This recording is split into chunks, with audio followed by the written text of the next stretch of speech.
रहमान रहीम। मैं हूं नदीम इकबाल गौरी। मैं मौजूद हूं हेड सैफन पर। यहाँ पर जो पानी के मौजूदा अखराज की सूरत हाल है वो 69,000 से अबव है। लेकिन जहाँ पर जो रिपोर्ट हमें महकमे ने बताया है कि इस हेड से तकरीबन 4,29,000 क्यूसेक जो है वो पानी आसानी से गुज़र सकता है। सबसे बड़ी बात यह है कि यहाँ पर 1122 के एमरजेंसी के हवाले से भी एक कैंप ऑफिस बनाया गया है। इसके अलावा महकमा सेहत ने भी उनका भी एक कैंप लगा हुआ है, जबकि वेटरनरी जो है उनका भी एक कैंप लगा हुआ है। महकमा पुलिस के दस्ते भी वहाँ पर मौजूद हैं और ना ही कोई जानी नुकसान की कोई इतला आई है। थोड़े बहुत मामलात हुए हैं, कहीं बंद वगैरह जो हैं टूटे हैं, लेकिन उन्हें फौरी तौर पर कवर कर लिया है। लेकिन जो यहाँ पर जो है वो पुरअमन हालात हैं। कोई ऐसा जो बातें हो रही हैं कि सैलाब के हवाले से कि शायद कोई ख़तरा है बहुत बड़ा हेड सैफन पर, दरिया सतलज पे, ऐसा कोई मामला नहीं है। बिल्कुल इंतज़ामिया ने तमाम मामलात को देखा हुआ है और तमाम मामलात इनके कंट्रोल में हैं।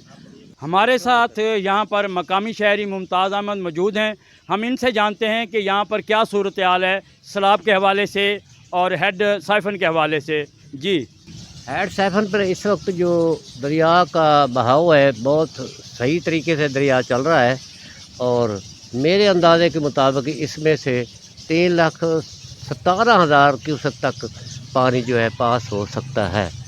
जो बेट का इलाका है उसमें छोटे मोटे बांध वगैरह टूटे तो हैं, लेकिन उसमें फसलों का नुकसान ज़्यादा हुआ है और जानवरों का चारे की कमी की वजह से जानवर भी मुतासर हुए हैं। और बाकी जो हालात है वो सारी इंतज़ामिया के काबू में है।